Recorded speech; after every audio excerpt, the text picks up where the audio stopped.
And we're live. Hey, Allison Verhalen here with AV Writing Services. And today I want to talk to you about gated content. And this came up because I was recently talking to a prospect and they asked about gated content and how it could work in their overall marketing strategy. And it kind of threw me for a loop just because it really depends on your individual marketing strategy. A lot of people are using gated content. A lot of people are not using gated content. And there are different ways to use it that could be really beneficial, or they could be a waste of time and energy. So it's the kind of thing where I can't just give a general yes, everyone should be using gated content, or this is how everyone should be using gated content, because it's different for everyone. So it did get me thinking about, the pros and cons of gated content and how I could talk about it. And bring this information to you. So if you were thinking about using gated content, if you have no idea what gated content is, here's a video for you to help you A, understand what it is, and B, again, go over the pros, the cons, as well as how to use it in the most effective way if you do decide that it makes sense for your overall content marketing strategy. So with that said, let's get right into it. So what is gated content? I'm going to move up a little so that the lighting is a little bit better. Gated content is content where people have to give you their email address, their contact information, something in order to access that content. There's some kind of, it's not a paywall. It can be a paywall. I have certainly seen that, not just on newspaper websites, but also on marketing blogs. Sometimes they won't let you access an article until you pay for it, in which case that's not really marketing content. That's just another revenue stream, which again, maybe that makes sense for your business. I don't think that makes a whole lot of sense, but that's just my opinion. So it could, like I said, it could be your email address. It could be some other information. Sometimes the gated content will be a demo or a trial to use a certain piece of software or something. That is gated content. And then they might have a whole form they need to fill out in order to access that information or that content. So next up is pros of gated content. So what are the benefits? It is a great way to gather information on high quality leads, and they are usually high quality, because if they're giving you their information, that means they are really interested in this. They are really interested in you, and they are reaching out to you for more information. So, and they're willing to give you their contact information, knowing that you will probably reach back out to them in the future, and they're totally okay with it. So that's the pro. Obvious. I think it's pretty obvious what the pros of gated content are. The cons is that, again, people need to give you their contact information, their email address, their phone number, whatever it is, in order to get that piece of content. And a lot of people are still wary of handing over their email address because they've been burned. They've gotten all the spam emails, and it's not a whole lot of fun. So they're not always going to hand it over. So that's a con. But again, it depends. And we'll talk about this a little bit later as far as which content should be your gated content, just because if they're not willing to hand over their information, maybe they're not that great of a lead, or maybe they're not further along in the buyer journey. I think of gated content as something after you've built the brand awareness, after you've positioned yourself as a thought leader, people know who you are and what you provide, and they really want the information you're providing. Then they're going to but they're going to give you the information where the payment is their contact information. So that's a con. You can't really, it's not very shareable. People talk a lot about creating shareable content and making it really easy to disseminate your content. And no one's going to share gated content, because then the people, whoever they're sharing it with, have to give their contact information in order to access the content. So they're not necessarily going to do that.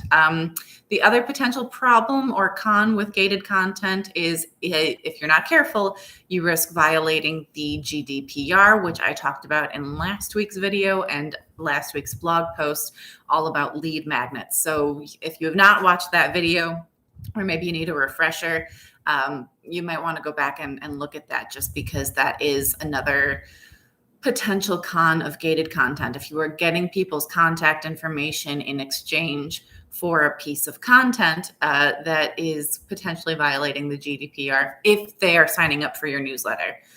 So you can contact them again afterwards, but again, be careful about how you are using that contact information because that can get really tricky.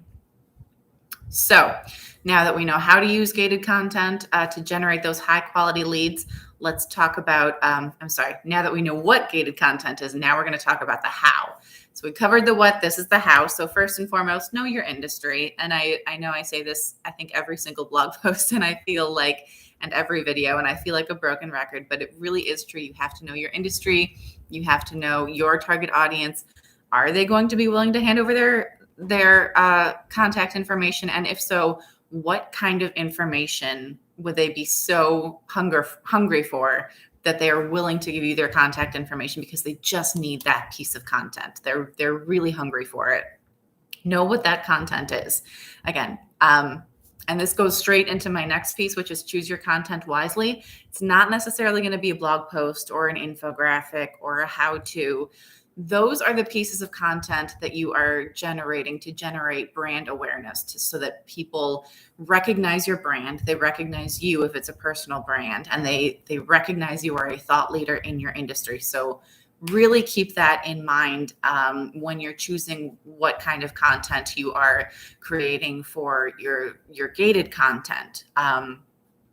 What you will want for gated content are things like white papers, ebooks, reports. If you took a survey or gathered a whole bunch of data on something and then generated a report, that can be super valuable to people either in your industry or to your clients. They're going to want to see that information and they're going to be willing to hand over their contact information for it.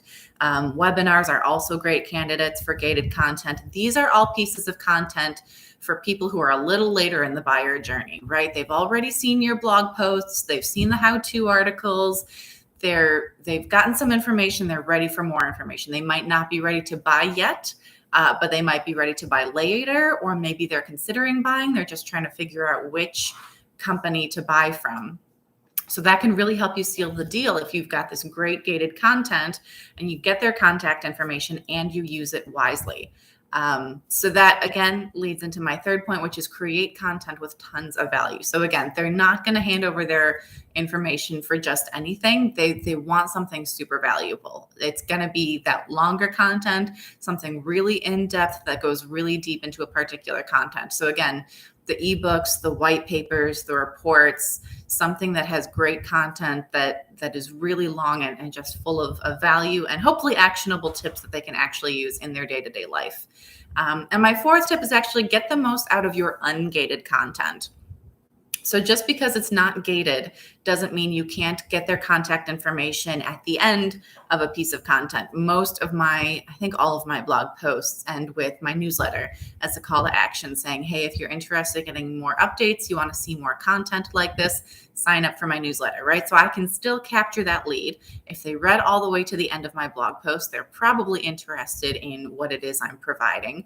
So that's a great opportunity to say, hey, let's continue this conversation. Sign up for my newsletter so you can get more information like this.